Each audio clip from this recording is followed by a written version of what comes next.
Friends, கத்திரிக்காய் சிறுபருப்பு சாம்பார் தாங்க உங்களுக்கு இப்போ செஞ்சு காமிக்க போகிறேன்.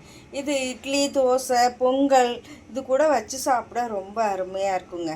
அதுக்கு ஒரு 1/4 கிலோ கத்திரிக்காய், ஒரு 4 தக்காளி, ஒரு பெரிய வெங்காயம், 4 பச்சை மிளகாய் அரிஞ்சு இதில் போட்டிருக்கிறேன். இதிலே மஞ்சத்தூள், கட்டி பெருங்காயம், இது பாருங்கள், பாசி பருப்பு ஒரு 100 தான் ஊற வச்சு எடுத்து வச்சுருக்கிறேன். இதையும் போட்டுக்கலாம்.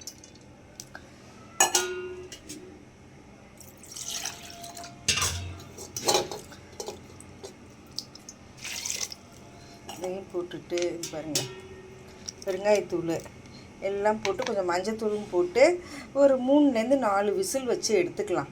எடுத்துகிட்டு உங்களுக்கு எப்படின்னு காமிக்கிறேன். பாருங்கள், எல்லாம் போட்டுட்டேன். மஞ்சத்தூள், பெருங்காயத்தூள் எல்லாம் போட்டு ஒரு 3லேருந்து 4 விசில் வச்சு எடுத்துகிட்டு உங்களுக்கு காமிக்கிறேன். உப்பு மட்டும் நம்ம இது வெந்த பிறகு போட்டுக்கலாம். பாருங்கள், ஒரு 4 விசில் வச்சு எடுத்துக்கிட்டேன். இப்போ கொஞ்சம் தண்ணியை இருத்துட்டு நல்லா கடைஞ்சிக்கலாம். கடைஞ்சிட்டு உங்களுக்கு எப்படின்னு காமிக்கிறேன். இந்த சாம்பாருக்கு கத்திரிக்காய் நிறையா போடணுங்க, பருப்பு கம்மியாக போடணும். கத்திரிக்காய் ஒரு 1/4 கிலோ போட்டிருக்கிறேன், பருப்பு ஒரு 100 கிராம் தான் போட்டிருக்கிறேன். இப்போ நான் கடைஞ்சிட்டு உங்களுக்கு காமிக்கிறேன். பாருங்கள், இந்த அளவுக்கு கடைஞ்சிருக்கேன். கொஞ்சம் தண்ணியும் சேர்த்துருக்கிறேன்.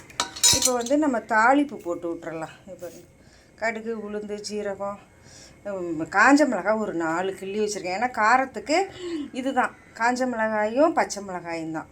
இப்போ நம்ம தாளிப்பு போட்டுடலாம். சின்ன வெங்காயம் ஒரு 7-8 சின்ன வெங்காயம் நறுக்கி வச்சுருக்கேன். இதையும் தாளித்து போட்டுடலாம். தாளிப்பு அப்படின்னு காமிக்கிறேன்.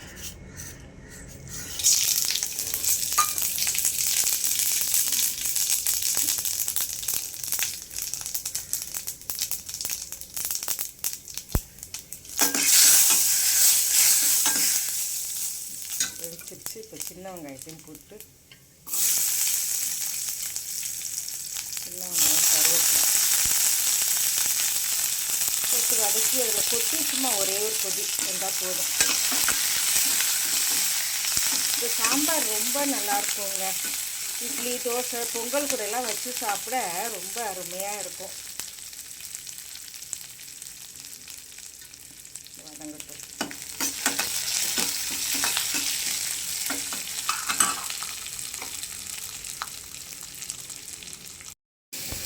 பாருங்க, இந்த அளவு வதங்கினா போதும். வெங்காயம் இந்த அளவு வதங்கினா போதும். கடைசியாக இந்த சின்ன வெங்காயம் போடும்போது ரொம்ப டேஸ்ட்டாக இருக்குங்க. இப்போ சாம்பாரில் கொட்டிடலாம்.